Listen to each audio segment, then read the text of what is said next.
Good evening and welcome once again. I'm yours truly. I hope that this evening you're doing well. So I'm going to get right into this. And this video is really dedicated to the Order of the Eastern Star, to those sisters in their journey through the labyrinth of life. And this video is going to be basically dealing with the objective and purposes of the Order of the Eastern Star. And I'm going to also cover some of your landmarks of the Order, which I find that are very important and very interesting. Also, I definitely want to send a big shout out to Hadassah chapter number 7 out of Los Angeles, definitely elite chapter. Also, and Xanthes chapter. I'm going to say this: Hadassah chapter is the oldest chapter in our jurisdiction at 60 years, if I'm not mistaken. I think it's either 60 or 50. I'm going to make a double check, but it's definitely 50. It's definitely that. And I just want to send a big shout out to them and let them know how much I appreciate them. Also, to all the chapters who have allowed me to sit in as their patron or associate patron when their patrons is not there, I just want to say I appreciate you and thank you. And I've learned a lot just by sitting and watching you do your work and how you wind the labyrinth and really get into the work of the Order of the Eastern Star. It's a beautiful thing. And to the elder sister, Irma Jean Smiley, out of Los Angeles, I've learned so much from you, how you hit that gavel when you guys do that gavel walk. That's a beautiful thing. And I'm hoping that we'll be able to see the gavel walk at Grand Session. I think it's something that every Eastern Star, every Mason should definitely see, and Eastern Star should learn how to do. So with that being said, after I've sent those shout outs, I'm going to get right into it. So I'm going to say this: without the Masons, there is no Eastern Star here in the United States. Once again, without the Masons, there are no Eastern Star here in the United States. The Masons really don't need the Eastern Star.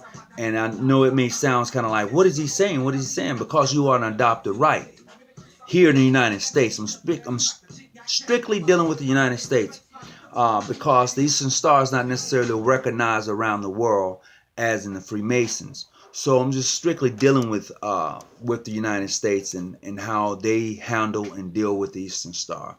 Every Grand Chapter, I'm going to change that. Every Grand Lodge does not have a Grand Chapter. They don't. Every Grand Lodge does not have a Grand Chapter, period. And they don't really need a Grand Chapter. What I've come to find is that some Grand Matrons in various jurisdictions may feel that because they may have more members or they may, bring in the money per se, they feel like, hey, they running things. They got this on lock. Well, we don't need y'all. We got the members, we bring it. But you do need them. And they need you. This is what makes the organization so beautiful. If you can calm down, if you can be patient, if you can roll back your egos, you will see how beautiful the organization is. Worthy patron, worthy matron, taper your egos back and allow the sisters and to teach them what the order is all about. Man, it's beautiful to see it work. To sit on the points and see how you walk around that labyrinth, how you wind the labyrinth, and then you got the gavel walk. When you see those things come into play, it's beautiful when the points are there and the colors. So, and the brothers, you must realize that your compass and square fits right into it. It fits. You see that compass and square? It fits right on top of that star. It is hidden within the star. If you understand the works, the compass and square is hidden within the star. But a lot of brothers and a lot of sisters don't understand the workings and the connections that the Eastern Star and the Masons have. So let's look at the objective and purposes of the rites of the Order of the Eastern Star. The objective and purposes are to cultivate charitable, fraternally practice, and may comfort, protect, and aid each other in their journeys of the labyrinth of human life. That's it. And for those purposes, the adopted right has been framed. Those purposes, once again, the objective and purposes are to cultivate charitable, fraternally practice that may comfort, aid, and protect their sisters in their journey of life along the labyrinth of human life. That's the framework of the Order of the Eastern Star. It really is. And when you're able to accomplish that, knowing that you're not supposed to be really talking ill about your sister, knowing that if you're going to say something, woman up, go to her and say whatever you got to say, but do it respectively, and really not trying to dog her or to rake her over the coals. You know, we all have faults.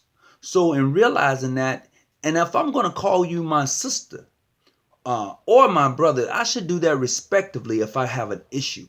However, at times we find that sisters and even brothers, you know, you get out of line. You really want to just, I don't know. I've been places and I've seen you go at it, and that's not how we should do it. We really should just kind of tame that passion. You know, you want to get at that person, but you gotta sometimes withdraw yourself and catch them on another outing where it's not so publicly, and really have that conversation with them, you know. And or if you're at your chapter meeting, come have that discussion there amongst the sisters, and then you sisters shouldn't take that no farther than that chapter room.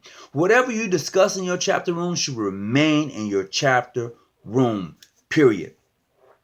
And I've said this here to a chapter in my state when I was Grand Master, and there was a group of young ladies. They had a real tight, I mean, that chapter was tight. And I told them, don't let anyone come in that chapter and tear it up. Don't let anyone in your chapter to tear it up. And damn it, they did. They did. And it bothered me, because that was my word to them, as they said in Grand Patron. Don't let anyone come into your chapter and tear it up, especially if you've been around for a while, and you know this sister, you know, she'll get an attitude if you know this sister here, you know, and you guys have that core, and now someone you're going to bring in is going to disrupt and cause disharmony in your chapter. No, do your investigation. Make sure that they are fit for your chapter. Because if they're not a fit for your chapter, they would tear your chapter up. And before you know it, you mad at Susie. Susie mad at Ann. Ann is mad at Jane. And Jane is just pissed at all of y'all. So please, you know, make sure that that person you investigate, and make sure that they are a fit for your chapter. Don't let nobody tear your chapter up and cause disharmony. You know, don't do that. And understand that you're there to aid, to comfort, to be there for that sister in their time of distress, and through the labyrinth of life, through that up and down roller coaster twists and turns of life. You're there for that sister. You're not there to stab her in the back or to talk about it. You're there to uplift her, you know, to reach out and give her that OES grip, and to make sure that she's going to be okay, you know. And that's, and upon all of that, that's the framework. That is truly the framework. Just as it is in the Masonic order. You know, that's our framework. When we want to really talk to a brother, we want to do it in a respectful way. So I may have to whisper good counsel to you on the 5 points of fellowship. You know, I may have to do that so you understand the seriousness behind what I'm about to say. Because the obligations that we take as a member of the Order of the Eastern Star, or as a Master Mason, those are some serious obligations. And how many of you pay attention to the things that you say that you would and would not do? And then you go right back and you just tear it up. And I'm not saying that you got to be perfect in these obligations. I'm just saying just pay attention to them. Things happen. Yeah, we all get upset. We get mad. We get angry. We say things we really don't mean. But please be aware of what you say. You may have to just calm yourself down when you say it, and then go into the dialogue. Okay? So once again, the objective and purposes of the rite is to cultivate, charitable, fraternally, and protect and comfort the sisters in their aid and journey through life. That is the framework. And then when you look at your obligation, you will find that these are the things that you spoke of, even in your obligation. All right, so let's take a look at some of the landmarks of the Order of the Eastern Star, which is very, very important, because I'm going to tell you this. If a grand chapter does not have a grand lodge, you cannot exist. You cannot come up under anybody's protection no other than a grand lodge. Show it to me. If you believe that your grand chapter can come up under the protection of anybody else or any entity other than a grand lodge, show it to me in a book where it's written, and then I will agree with you. I have not come across anything like that. So if you're out there, grand chapter, and you don't have a grand lodge that that you work with under, you know what? You're not functioning properly. You're not, grand chapter, whomever you are. So please find a grand chapter that is willing to adopt you, that is willing to make sure that you do your works correctly. Get with them and grow your organization correctly. So I'm gonna say it once again: if you're a grand chapter and you're out and about, not working under a grand lodge, you're operating improperly. Nobody can give you a charter but a grand lodge, because that's who you work up under.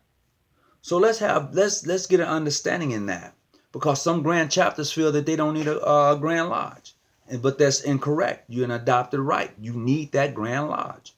Next, I'm going to go right into it and say that a Supreme Council of Grand Lodges, a General Grand Masonic Congress of Grand Lodges, cannot adopt a grand chapter. It is not written in any Masonic thing that I've come across. And if it is, please call me, inbox me, email me and said, hey, Brother Tony Muhammad, hey, go check this out. This is where I found this at. I think you're wrong on that one. Show me, because I haven't come across it, but I can definitely show you and tell you where you can go and find that a Eastern Star chapter. It's even in your rituals OES that you need a grand chapter. It's in there because you're an adopted right. So it's definitely in there. Read it for yourself, and then nobody won't have to tell you anything. So when you grab that, like I said before, a grand chapter cannot come up under anybody's protection but a grand lodge. A supreme council of any kind, General Grand Masonic Congress, whatever you want to call it, cannot adopt a grand chapter. Can't do it. Can't do it. Doesn't make it right. Can't do it. If the grand chapter has no grand lodge, they cannot be a part of a council. They cannot be recognized by a council of any sort. No General Grand Masonic Congress, no Council of Grand Lodges, none of that. They first must be adopted by a Grand Lodge of state. And nobody can appoint a Grand Patron but a Grand Master. No President General, no President period can appoint anyone to be a patron or a Grand Patron over the Order of Eastern Star, but a sitting Grand Master of the state for which that grand chapter works under. Period. You can say whatever you want to say. That's in the book. So, now, we're going to go on from there. We're going to look at a couple of landmarks real quick. The Eastern Star, landmark number one. Landmark number one. The Eastern Star is the basis of 5 degrees of adopted right. And the names are characters of the right are unchangeable. So those 5 degrees, those 5 points, those 5 herons, you can't change the name. You need them. That's the basis for the right itself. Its lessons are scriptural.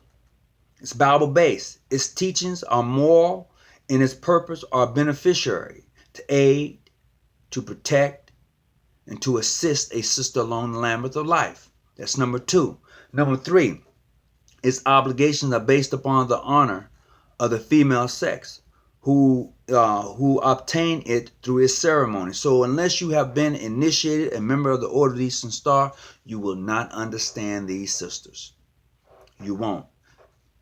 Period. You won't. So unless you are a widow, a daughter, you've been adopted. What else is in there? Let me see. Widow, daughter, adopted, or sister of a Mason. You can't be a member of the order. You can't. Once again, unless you are a widow, a daughter, you've been adopted, or a sister of a Master Mason, those are the only ways you can be a member of the Order of Eastern Star. It's in the book, page 13. Order of Eastern Star. It's in your ritual. Let me see. I know you got it. It's in the ritual. You know, the one with this picture in it. It's in there. Okay? Take a look at your landmarks. Number 4. Each candidate should declare a belief in the existence of a supreme being.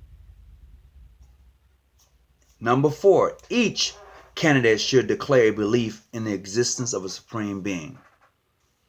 Hey, that's the basis of the Order of Eastern Star.